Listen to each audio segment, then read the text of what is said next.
प्रखंड कार्यालय पर एक दिवसीय धरना भाजपा कार्यकर्ताओं ने बैनर तले सुखाड़ व बिजली बिल माफ को लेकर किया है। खबर के मुताबिक गुरुआ प्रखंड कार्यालय पर शुक्रवार को भाजपा कार्यकर्ताओं ने एक दिवसीय धरना देकर सरकार तक अपनी समस्याओं से अवगत कराते हुए कहा कि किसान अब तक फसल को लगभग 10% उपजाऊ कर पाए हैं। इसका मुख्य कारण है कि बारिश समय पर नहीं हुई, जिसके वजह से धान की रोपनी अधूरी रह गई। उक्त कार्यक्रम में भाजपा कार्यकर्ताओं ने बताया है भूखमरी के करार पर किसान अब आ चुके हैं। उन्होंने सरकार से बिजली बिल माफ व सुखाड़ घोषित करने की मांग को लेकर एक दिवसीय धरना प्रखंड कार्यालय पर दिया है। मौके पर भाजपा के दक्षिणी के प्रखंड मंडल अध्यक्ष राजेश पासवान, पूर्व प्रखंड अध्यक्ष मिथिलेश सिंह, पूर्व प्रखंड अध्यक्ष चंकी पांडे, भाजपा के वरिष्ठ नेता नंदकिशोर प्रसाद, मंटू सिंह, चक्रपाणी कुमार, वीरेंद्र सिंह, कांग्रेस सिंह, बबलू सिंह, जितेंद्र सिंह, अजय कुमार दांगी समेत कई लोग उपस्थित थे। मेरा नाम मिथिलेश कुमार सिंह, पूर्व मंडल अध्यक्ष भारतीय जनता पार्टी गुरुआ। जी बताइए। आज का यह धरना कार्यक्रम आप सभी जानते हैं कि पूरा बिहार सूखे की मार से त्रस्त है। गुरुआ भी उसी में आता है और गुरुआ प्रखंड में अभी तक जो सरकार की रिपोर्टिंग है उसमें अधिकतम 10% धान की रोपनी हुई है। 90% से अधिक हिस्सा पड़ती है और आप सभी जानते हैं कि अब तो आधा भादों निकल गया, यानी फसल रोपने का समय पूर्णतः समाप्त हो गया। तो ऐसी स्थिति में हम सभी किसान सूखे की मार को झेल रहे हैं और आज का यह धरना कार्यक्रम उन्हीं सारी समस्याओं को लेकर के है। आज के इस धरना में हम अपने माध्यम से, अपने कार्यकर्ताओं के माध्यम से सरकार का ध्यान इस ओर आकृष्ट करना चाहते हैं कि पूरा गुरुआ सूखा के मार को झेल रहा है, इसलिए गुरुआ को अकाल क्षेत्र घोषित किया जाए और उससे संबंधित जो भी सुविधाएं हैं हम किसानों को मुहैया कराया जाए। दूसरा मांग हमारा यह है कि जो 10% किसान भी धान की रोपनी किए हैं, उन 10% खेतों में डालने के लिए भी यूरिया और DAP की किल्लत है बाज़ार में। जानबूझकर ऐसा किया गया है। अधिक दामों पर खादों को बेचा जा रहा है और पदाधिकारी उस पर कोई ध्यान नहीं दे रहे हैं। तो इस पर भी पदाधिकारीगण ध्यान दें और यूरिया की किल्लत को रोकें ताकि वह ब्लैक न बिके, सही मूल्य पर हम किसानों को मिले। हमारा और मांग है,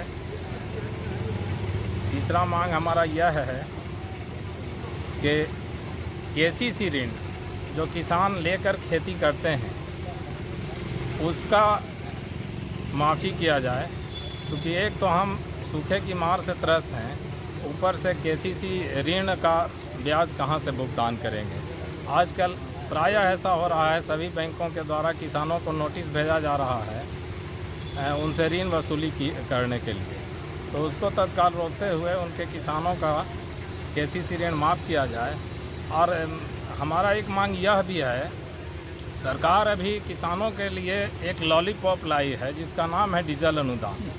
आप सभी जानते हैं कि कुछ रोपनी जो हुई भी है वह अब डीजल चला के नहीं होती है,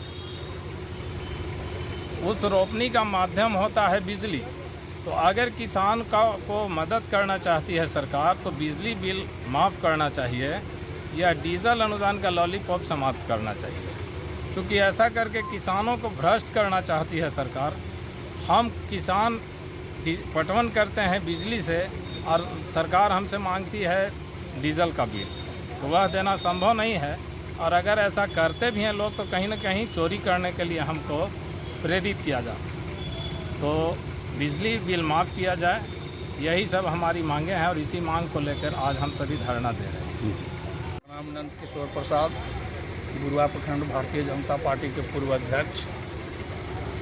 आज गुरुआ प्रखंड में भारतीय जनता पार्टी की ओर से एक दिवसीय धरना कार्यक्रम का आयोजन किया गया है। धरना का मुख्य उद्देश्य है गुरुआ प्रखंड को सुखाड़ क्षेत्र घोषित करना। आज गुरुआ में 10% धान का रोपनी हुई है और जो रोपनी हुई है उन किसानों को भी सही मूल्य पर जो है यूरिया उपलब्ध नहीं हो रहा है। तो हम लोग सरकार से ये मांग करते हैं कि जो किसान थोड़ा बहुत धान रोप भी दिए हैं उनको उचित मूल्य पर उनका खाद जो है मुहैया कराया जाए। साथ ही गुरुआ प्रखंड को अकाल क्षेत्र घोषित किया जाए। और आप सभी जान रहे हैं कि यहाँ पर ये स्थिति हो गई है कि जितने भी आहार पोखर पैन जो भी हैं अभी तक सूखा पड़ा हुआ है, और अगर ये स्थिति रही तो आने वाला समय में पीने का पानी का भी किसानों को उपलब्ध नहीं हो सकेगा। ये स्थिति हो गई है। और हम लोग धारणा के माध्यम से एक मेमोरेंडम प्रखंड विकास पदाधिकारी को देंगे और इसके द्वारा हम लोग सरकार को ये अवगत कराएंगे कि गुरुआ को निश्चित रूप से अकाल क्षेत्र घोषित किया जाए और जो सुखाड़ की स्थिति है उसमें किसानों को अनुदान दिया जाए।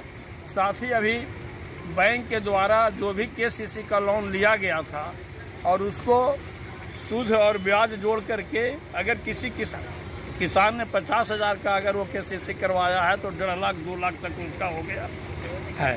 तो हम लोग सरकार से मांग करते हैं कि किसानों को आपने जो KCC दिया है, जो पैसा दिया है उसी पर उन लोगों को पैसा ऋण का वसूली हो। यही सब मांगों को लेकर के धारणा का कार्यक्रम किया गया है। राजेश कुमार पासवान जी बताइए। भारतीय जनता पार्टी दक्षिणी मंडल अध्यक्ष गुरुआ। जी बताइए। इस क्षेत्र में गुरुआ में खास करके यहाँ की जनता सुखाड़ से पीड़ित है। एक धान मात्र उत्पाद जिस चाहिए था मतलब मात्र 10% धान नहीं हो पाई क्षेत्र में। और मैं चाहता हूँ सरकार से मांग करता हूँ कि गुरुआ को काल क्षेत्र घोषित करे, किसान को बिजली बिल माफ़ करें और जो KCC लोन है उसका माफ़ किया जाए और मजदूर का पलायन रोका जाए। जय शर्मा चंकी पांडे, पूर्व भाजपा अध्यक्ष गुरुआ। जी बताया जाए आज के कार्यक्रम के बारे में।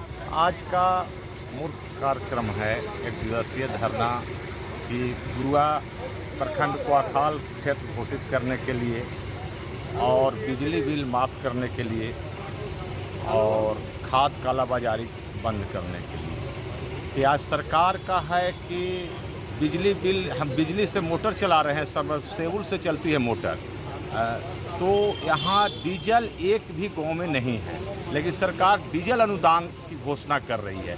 तो सरकार चोरी कराने का और लूट करने का अपना काम करने की कोशिश कर रही है। जैसे कि आज हमारी खाद की कालाबाजारी, तो खाद की बाजार खाद मिलता है आपको रेट पर नहीं मिल रहा है और साथ में एक नैनो ऐड कर दिया जाए जो आपको स्लिप देता है, खाद की स्लिप मिलता है लेकिन नैनो के नहीं, तो कहीं ना कहीं कालाबाजारी है।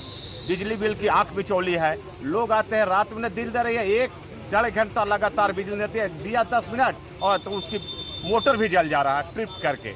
और सरकार की मिलीभगत है और इससे हमारा धरना दे रहे हैं और सरकार को अपनी खबर पहुंचाएंगे BDO साहब के माध्यम से कि हमको अकाल स्थिति घोषित किया गया।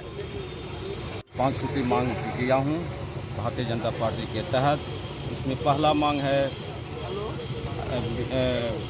16 पंचायत को, गुरुआ के 16 पंचायत को अकाल घोषित किया जाए एवं बिजली बिल माफ़ किया जाए, कालाबाजारी, खाद का कालाबाजारी को रोका जाए एवं पलायन जो होता है मजदूरों का उससे रोककर उन्हें रोजगार मुहैया कराया जाए।